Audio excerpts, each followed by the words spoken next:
যেটা বলছিলাম আমরা আমার স্যার ইউরো নিয়ে কথা হয় না নিশ্চয়। ইউরো নিয়ে কথা হয়নি না। আচ্ছা, তাহলে আমি যেটা বলছি যে মোট কথা এখানে বুঝতেই পারছি নরমালি ফোরকাস্টিং অ্যাকচুয়াল আর ফোরকাস্টের যে ভ্যালুটা পাওয়া যাবে এই মুভি অ্যাভারেজের কারণে সেটা একটা ডেভিয়েশন থাকবে, সেটা একটা ডেভিয়েশন থাকবে, ডেভিয়েশনটা ভালো লেভেলের ডেভিয়েশন থাকবে। এই পয়েন্ট অফ ভিউ থেকে আমরা যদি চিন্তা করি এই ডেভিয়েশন নিয়ে আমরা এখন কথা বলবো যে ডেভিয়েশনটা আসলে কিভাবে কমানো যেতে পারে সেটা তো আমরা সামনে দেখবো। তো মোট কথা বুঝতে পারছি এখানে একটা পার্থক্য বা মুভিং অ্যাভারেজের ক্ষেত্রে ডেভিয়েশন থেকে যায়। আচ্ছা, ওয়েটেড মুভিং অ্যাভারেজ মনে আছে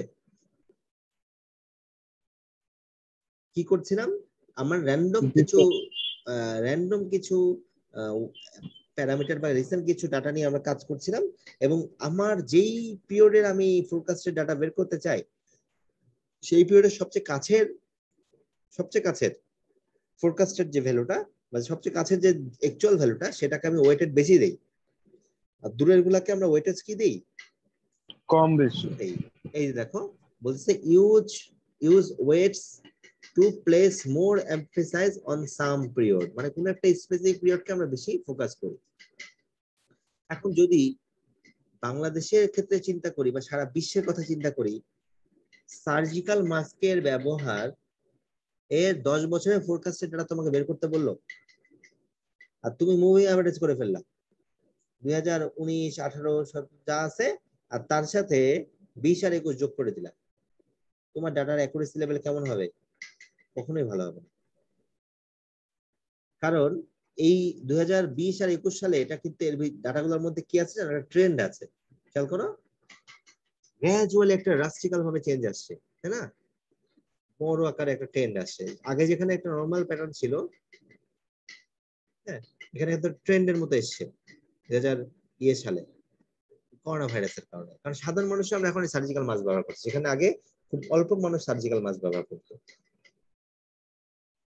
তো যখন ট্রেন্ড থাকবে তখন কি কাছের ডাটাগুলোকে আমরা কি করবো বেশি ওয়েটেজ দিয়ে, আমার এক্সপিরিয়েন্সের উপর বেশি, ইনটিউশনের উপর বেশি ওয়েটেজ দিয়ে আমরা ডিমান্ডটা বানিয়ে নেবো, সেটাকে আমরা ওয়েটেড মুভিং অ্যাভারেজ বলছি।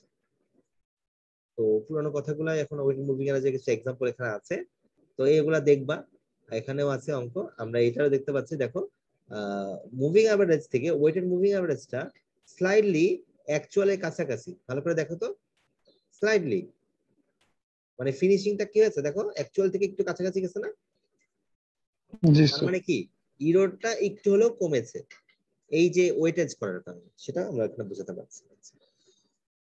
তো এরপরে যে মেথডটা আছে সেটা নিয়ে কথা বলবো বটে, তবে আমি এখন একটা অঙ্ক করিয়ে দেবো সেটা নিয়ে। এখন সেই অঙ্কটা করার পরে আমরা নতুন একটা ইয়েতে যাবো। তো আমরা এখন 3টা মেথড, পুরানো জিনিস আমরা নতুন করে আবার একটু পুরানো জিনিসগুলোকে নতুন ভাবে বলছি। আমরা 3টা মেথডের নাম কি? নেইভ, মুভিং অ্যাভারেজ আর ওয়েটেড মুভিং অ্যাভারেজ, এই 3টাকে আমরা এখন কাজ করব। এবং মনে করো আমাদের কিছু ডেটা আছে, মনে করো week 1, week 2, week 3 and week 4, এর বেশি দরকার নেই। এই 4টা ডাটার উপর বেস করে আমরা উইক 5 এর ফোরকাস্টেড ভ্যালু বের করতে যাচ্ছি। হ্যাঁ, আর আমাদের এখানে এগুলো হচ্ছে ডিমান্ড দেওয়া আছে, প্রতিটার ডিমান্ড গুলা হচ্ছে উইক 1 এর ডিমান্ড মনে করো 34, উইক 2 এর ডিমান্ড হচ্ছে 39, তারপর হচ্ছে 41, তারপর হচ্ছে 32 আর হচ্ছে 29। তো এই ডাটাগুলোর উপর বেস করে আমরা এখন কি করব ফোরকাস্টেড জিনিসগুলা বের করব। তো আমরা অনেকগুলো মেথড করতে পারি। ফার্স্টে আমরা কোন মেথডে করব? Naive approach. তো নেইভ অ্যাপ্রোচে করলে আমরা কম বেশি সবাই জানি প্রথম পিরিয়ডে আমাদের কোনো ফোরকাস্টেড ডাটা থাকবে না, তাই তো? পরের পিরিয়ডে আমাদের কত আসবে? 34, তারপরে 39, 41, 32 and 29। তার মানে 29টা আসলে কত নম্বরতম উইকের জন্য ফোরকাস্টেড ভ্যালু? 6। এটা হচ্ছে আমাদের নেইভ অ্যাপ্রোচ হয়ে গেল। মানে যেটা ফিলোসফিটা হচ্ছে এরকম, আগের দিনের ডিমান্ড যা, অ্যাকচুয়াল ভ্যালু যা, ডিমান্ড মানে এখানে অ্যাকচুয়াল ভ্যালু বোঝানো হয়েছে, পরেরটার এটা।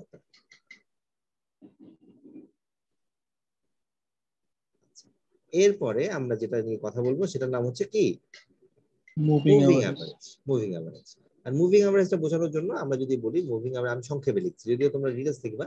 আচ্ছা, আমরা মুভিং অ্যাভারেজ আমাদের এখানে বলে দিলাম, মুভিং অ্যাভারেজের অনেক টাইপ হয়, হয় না? আমরা জি 6 পিরিয়ড, আমরা স্যার। 2 পিরিয়ড, 3 পিরিয়ড, 4, 5 অনেক পিরিয়ড হয়, এগুলো বইয়ে দেখে নিবা। 7 পিরিয়ডও হতে পারে। আমরা 3 পিরিয়ড নিয়ে কাজ করতেছি, 3 পিরিয়ড। হ্যাঁ, আমি একটু জাস্ট বোঝানোর জন্য লিখে দিচ্ছি। 3 পিরিয়ড বা 3 সাইকেল এইভাবে অনেক সময় বলে।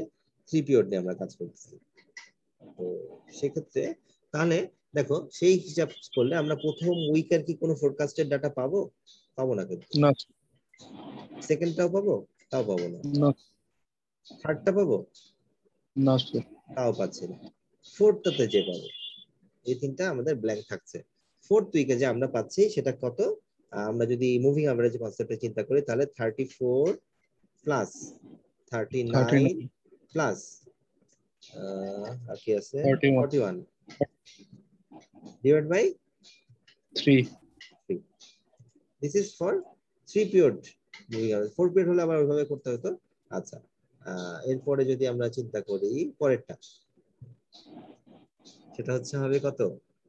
39 39 প্লাস 41 41 প্লাস 32 32। এগুলো হিসাব টিসাব তোমরা করে নিবা, আমি আর হিসাব যোগ বিয়োগ এগুলা আমি মনে হয় না করলে তোমরা বুঝতে পারছো, এগুলো তো পুরানো পড়ানো, এগুলো তো আমরা আগে শিখেছি।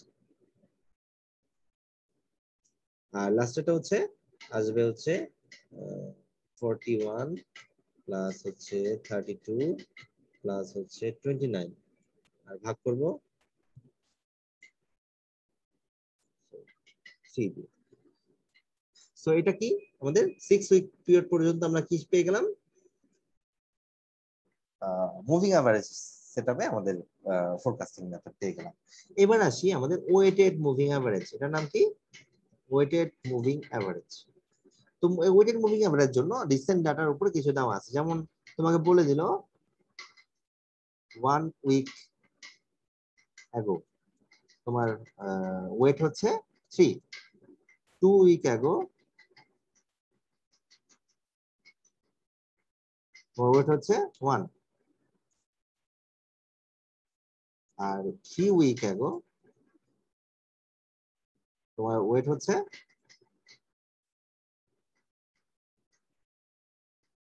0.30। তাহলে এইবার আমরা যখন ওয়েটেজ করব, এবারও কিন্তু প্রথম 3টা পিরিয়ডে কোনো ওয়েটেজ করা যাবে না, তাই না? জি স্যার, যাবে না স্যার। তাহলে এটা প্রথম 3টা ব্ল্যাঙ্ক থাকলো, পরেরগুলো থেকে আমরা করবো। তাহলে আমি একটু কপি পেস্ট করি, আমার সময় বাঁচবে।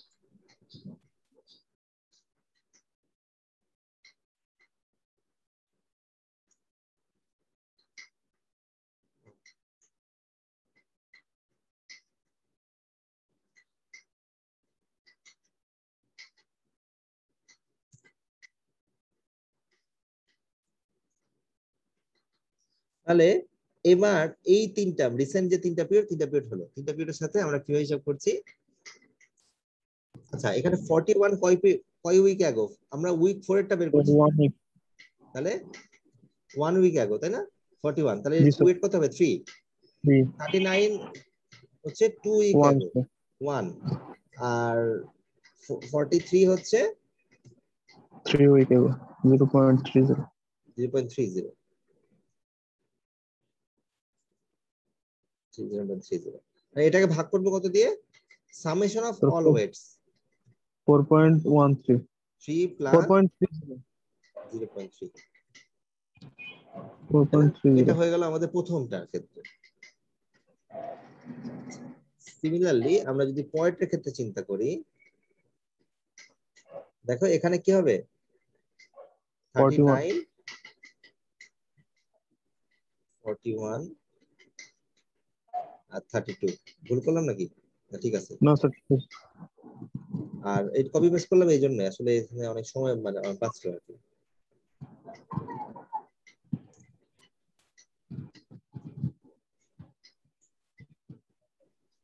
Forty one.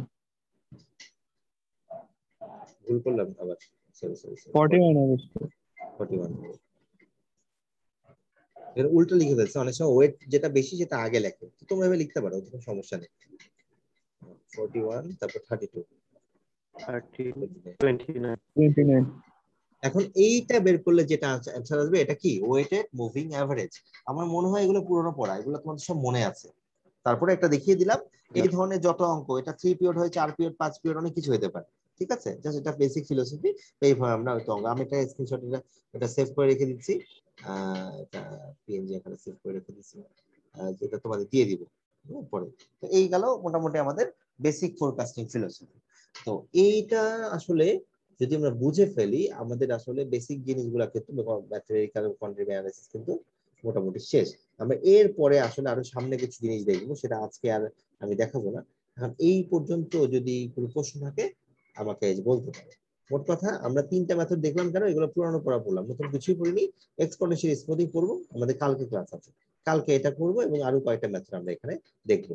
ঠিক আছে, এবং এরপরে আমরা ফোরকাস্টিং কিছু ইরর নিয়েও কথা বলবো কালকে। আর তারপর আরেকটা ক্লাস হলে আমাদের চ্যাপ্টারটা সে মোটামুটি শেষ হয়ে যাবে।